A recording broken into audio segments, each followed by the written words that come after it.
Hey y'all, it's me, Niecy Lynn. It's December 14th. It is Vlogmas number 14. I'm gonna try to jump on here and film something crazy quick while James Williams is just called me. He was gonna go try to get a second negative test. So, because he has to have two, if I understand right, he has to have two rapid negative tests to return to work. So he went over to a place that said they took walk-ins, nowhere in town did, so he drove to Waxahachie, and they won't even take him like on the cancellation walk-in list or anything. They're just like, sorry, we're too backed up. You can call back at 1:30 and see if we can take you on the walk-in list. So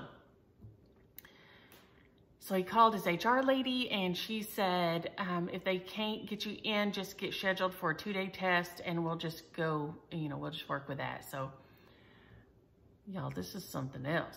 I don't know. So I thought while he was gone and we're free to roam about the country, as the commercial says, we would try to jump on here for a little bit. And I'm going to take y'all in here. I told y'all about my favorite tree is, and I'm gonna try not to knock everything over on my way in here, is my good old girl tree, as I call it. It's my little tree. It has good old girls old ornaments on it, and it has some things from the kids. So it has this old topper, which I've had since 92. I got it when Keely was just a tiny baby. So I've had it, and then these are some of their ornaments over the years. There is Keely and Jake. There is some of their little elves. Here is baby Keely with his white hair. Kimi made this and gave it to me the other day. Here is one they made that at one point was a little pyramid. And you can see it's got, this is one of the few I have of Micah. I tell you I don't have hers because she threw all hers in the trash. She wasn't pleased with it. Kimi made this last year. So I have some of CJ's.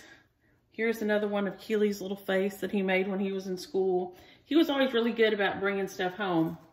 This one, I don't remember who did this one, and I don't guess it's marked. I don't know if y'all can see that. I don't remember who made that one. And strangely enough, it doesn't have any writing on the back, and I just now noticed it. But it has some old, let me see if I can get them in there, Shiny Brites on here. It has ones that my friend Susan has made me here. This was one of the kids from, what does it say, 1997, Micah, 1997. There's another little champagne colored Shiny Brite. There's a blue one. There are these little bitty, I don't know, bobbly looking ones. There's another one here. They made these over the years in class and things. Keely made this out of a Gatorade bottle. And here is one of his where he was writing things he was thankful for, and his dyslexia was always rampant. And so it has koalas, emus, elephants, lemurs, eagles, and yaks, but none of them are spelt quite right, but they're phonetically correct. So, and another Shiny Brite, and another one of the little, I don't know, bobbly ones that's turned around backwards on here. I'm not sure why. There's a little snowman. This was Miss Thigpen's class in 3rd grade from Keely. This one, I want to say that was CJ's. Yeah, 1988 CJ there. But all these little old ones are good old girls. Some of them even have, and I don't know if I can find it. These are the little ones the kids have made. There's this little guy. But some of them even have a paper clip for the hanging thing that I guess they ran out of hooks or something, and they used a paper clip as the hanging thing on here. And this one of them bought me at their little like book fair thing at school. These are things they made over the years. One of them made this little candle holder. And of course, I've kept them all. Susu got me these from from the Rudolph that I love, where the Island of Misfit Toys, because I love that. And our other house on, I had its location tagged as the Island of Misfit Toys. And he is by Jacqueline somebody. I've had him a long time. The kids, I have one for each of these of the kids. I didn't put batteries in. I didn't put the batteries in this year, but they were made by Howard Miller back in the 90s. And each one has a different little scene behind it. That's our anniversary. Our anniversary will be tomorrow. So that's a Prairie Schooler one I finished. I don't remember what the name of it is, but as you can see, I just kind of stitched that, raw edged that on there. And it may be even hand stitched. Yeah, the whole thing was hand stitched before I was brave enough to use a sewing machine. And see, I did it backwards. See, there's the right side of the fabric, and this side is the wrong side. So, you know, there you go. This is from my sweet friend Adele. She's Smurfette Stitches, and she stitches beautiful things. She just finished her baby stock, and it's fabulous. There is Frosty's Night Out from last year. I got him finished, and that was my little rockety drum. And that was before I knew. I did it kind of like they were said, and I didn't put a piece of cardboard in the bottom. So he's kind of like more of a poof than a drum in my mind. But I did like him. He was super fun little stitch. He didn't take very long, and he was a lot of fun to get him done. So, oh, and there's Yukon Cornelius. You can't go wrong with Yukon Cornelius there. So those, Susie made me this, and then those are gifts from her, those guys. So I always tell them if the house catches on fire. Oh, and there's another one of my little clocks. It plays Christmas. Y'all may have heard it chiming. It plays Christmas on the hour. And then that's a Christmas stitch I finished a long time ago. And so this is all out here, kind of in the foyer. And then I've got those little poinsettias crammed in the windows there. But yeah, if the house catches on fire, I always say I'll grab this tree and run if the house catches on fire at Christmas. And James Williams always says, you better try to get all you can off this tree over here. But I ain't. That tree's way more precious than this tree. This tree has a lot of fun on here, but that tree is way more precious. This red bucket I found at an antique mall. Like in November, we went walking around and grabbed that. And then that little tree is from Joann's. It's just in a little bucket thing. And I just put some greenery down in front. There's another one of the Howard Miller things there. These guys need to move over here. I don't know why this bothers me though. I can't have baby Jesus surrounded by Santas. I don't know why that bothers me, but it does. So the nativity has got to get moved over there on the hearth, and then that Santa Claus is going to come over here. I don't know why, but that really bothers me if baby Jesus is all surrounded up by Santa Clauses. That I find that to be very, I don't know why that bothers me a whole lot. I know that's crazy, but that really does make me kooky. So, but he is, well, at least we got that done a little bit before he gets stomping through the door, because he is none too happy about having to wait and then not being able to get in. And he called me back just ranting because he said, I went in the CVS and you'd think they'd be able to be some help. They couldn't even recommend another CVS. I said, James, they have to be very particular about information they give out and about things they recommend. People throw fits and things like that, come back and bite them in the butt. And so I said, just go to the place Daddy went yesterday, because Daddy had to get cleared. He's feeling good enough that he says he's going back to work. So he went and got cleared. He went and got one of the tests at the place James went this morning that told him to call back at 1:30 and they'd see if they could get him in. But that'll just tell you how many people around here are either sick and trying to get tested to find out if they have it, or they have been sick and are trying to, get back in so they can go back to work. Because, you'll have to, I was shocked. A lot of places aren't making you get get a test clearance out. I thought I heard that some of the places around here, if you do your 14 days, you can come back to work. And you know, in their defense, maybe that's why. Maybe there aren't enough testing places around here. I know some people that the kids knew found out they had been exposed and they were kind of not feeling good, and they had been around some people that they knew didn't need to be exposed to it, and so they were desperately trying to see if they had it or not, so they could notify these. Of course, they notified them that they had been exposed, but they were like, we're desperate to be sure this isn't what we have, and they drove all the way to Denton. Well, Teresa, you know how far it is from my house to Denton. I mean, it's nuts. So they drove all the way up there to get tested. I mean, y'all, that's an easy hour from here to get tested, just to try to see if they had it or not for sure. So I don't know. It is something else. It is something else. But I took and I'd worked on one of my farmhouse Christmases while we were in the hospital. And so today I'm grabbing out my winter ABCs. I took this with me just in case, but it was more fabric to kind of deal with, in that, you know, I had those other little squares pre-cut. And so it was easy just to hold that one little square in my hand, you know, and work on it and get going on it. So that worked out great for that, at least. I was glad that I took more than one thing. And I even took my lamp, which if anybody looked in that bag, they'd have been like, really, crazy woman? But when Mama was in the hospital, it was dark as all get out in there. I had to get out a lamp to stitch it all. In there, it made my head hurt too. But in this emergency room, they had, I guess, the lights or the buzzings or something set different. It didn't give you quite as bad a headache as it did otherwise.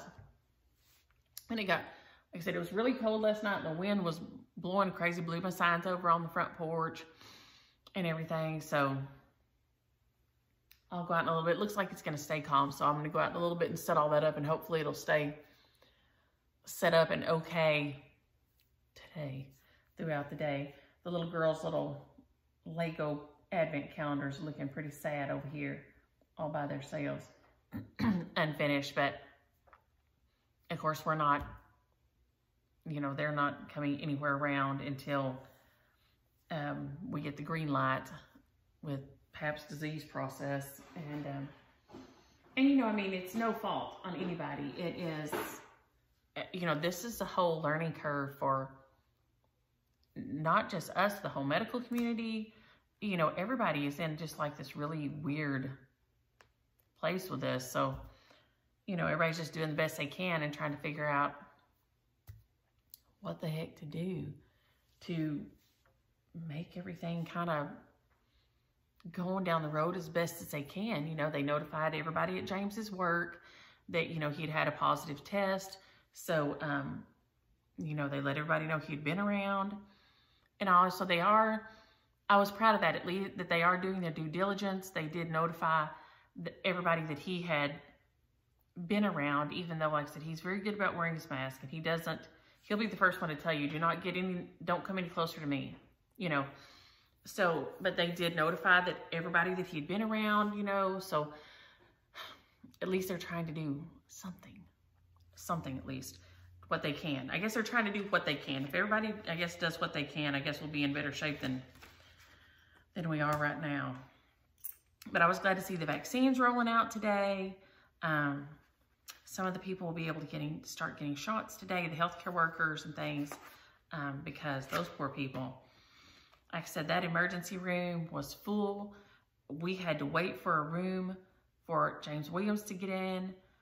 As soon as they cleared him, you know, they got him out of that room so they could get somebody else in there, because they had somebody waiting, you know, to get in there. So I feel like everybody really is trying, at least that we see. Now, we will see people in the store that won't have their mask on. And of course, Scratchy, you know, will say something to them. And I'm like, leave them be. You getting in a fuss with that person is going to it's going to help less than nothing. Because if the people in the news haven't been able to change their mind, you pummeling them with your words or your fist is not going to get them to put their mask on. So just let them be. That's not your job. Mind your business. And then, you know, he's like the ghost of, it's the ghost of Christmas past that tells him, or no, that's Jacob that tells him that mankind's his business. Yeah, he's going to be like Jacob Marley. Mankind going to be his business. For once in his life, mankind's going to be his business. Oh, y'all, he's so funny.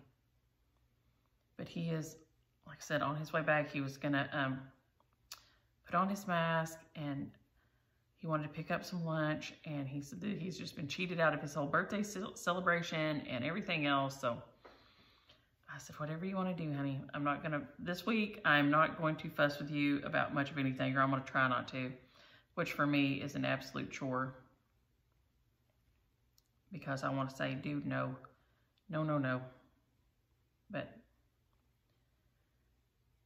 it is, I guess the stress of it really isn't, it wears you out more than you think, because we're not like great big sleepers. We don't do big sleeps. We don't go to bed early. We don't sleep super long times. And last night at about 8 o'clock, he said, you do realize you've been asleep for 30 minutes and I'm about to fall asleep over here. Let's go to bed. And I looked at I said, oh my gosh, it's just 8 o'clock. And he said, yeah, I know, but I'm exhausted. Let's go to bed. I said, okay. And we went to bed and slept until 7 this morning. Y'all, this is some stress. This is some crazy kind of stress. And I guess that's what it does, even though you think, well, you know, what can I do? I'm not being stressed about it. But evidently in your brain, it's stressing your brain. Because we don't ever, we don't sleep like that. And especially James, he sleeps less than I do. Normally for him, our whole lives, if he sleeps 6 hours, he feels like he's overslept. I mean, he feels like, he'll say, I've slept too long, my whole body hurts. And so for us to sleep that long, I was like, dang, we must be just conked out up in here, just wore out. But I have a grocery list made, and I think we're going to attempt to do the pickup, you know, where they just set it in the back of your car. I think we're going to attempt to do that today just because, you know, for something to do. You go in the truck and then they can just set it in the back. They won't even have to open up the vehicle door, you know, or anything with us. So we'll do that and see what happens. And other than that, we'll just be sitting here waiting to see if he gets in anywhere to get his other test done. If not, he may end up having to sit here for 2 weeks by default, because it may take him that long to get himself cleared with a clear COVID test. So here we'll be. We haven't, like I said, we haven't seen anybody. We still don't plan to see anybody until we find out,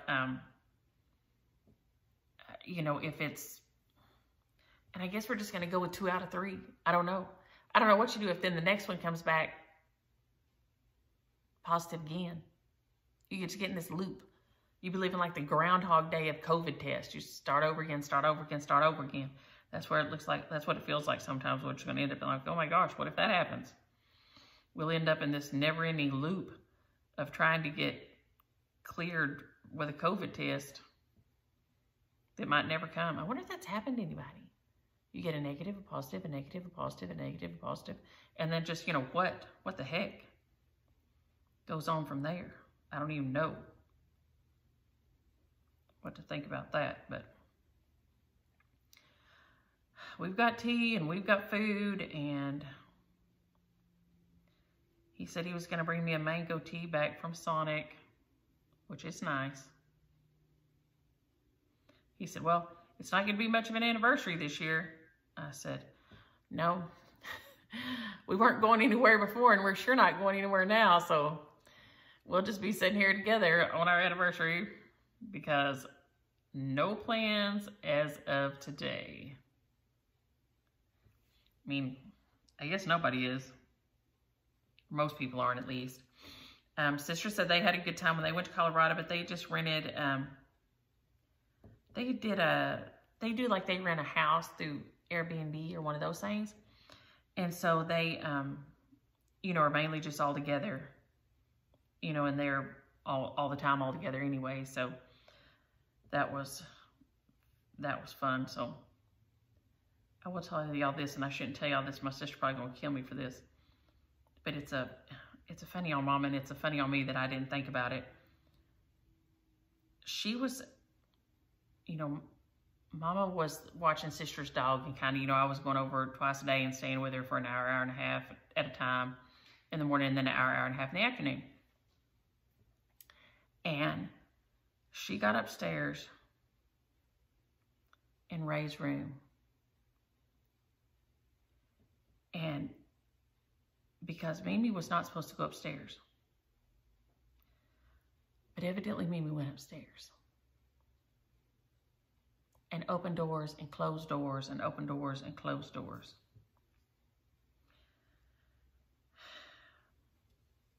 She said something to me at one point, and I said, Mama, do not go upstairs. You are not supposed to be on the stairs, and do not be opening and closing doors. Cal's litter box is up there, Mama. Don't be going upstairs. She said, well, I won't. I just walked upstairs to be sure everything's fine. And I said, okay, Mama, leave things alone.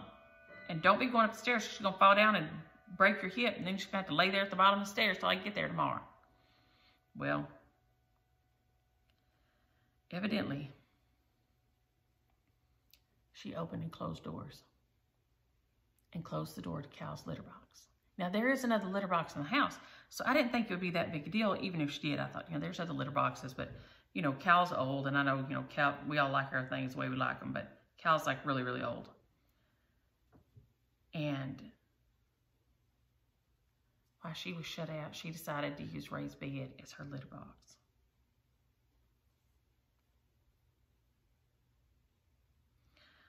So they got back, and, you know, I mean, and who would? Ray was not too happy about his bed situation. My sister goes up there, and she says, I'm just throwing everything in the trash and trying to get everything out of there. And she said, he is none too happy. And I'm like, oh my gosh. Because, you know, at one point, the other cat let the other cat out accidentally, she said. Now, we don't know if the cat actually was out or not out. Because I never, you know how cats are. Sometimes you can find them, sometimes you can't. Now, Cal is so old, and I saw her nearly every day. But when Stacy is younger, she's a young cat. She might, I don't even know if she's quite a year old. And Mimi said that she let Gwen Stacy out.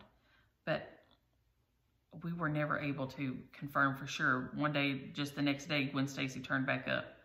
So I'm not sure if like Gwen Stacy just darted by while she was letting Gibbs in or out, and she thought that Gwen Stacy got out, or if Gwen Stacy actually did get out, and then she came and got her let back in later. She said she came to the door later and she let her back in, but sometimes she gets confused about things. So as long as Gwen Stacy came back, you know, it's all good.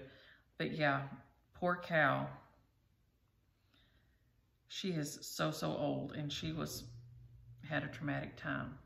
Oh Lord, y'all. There's the garage door.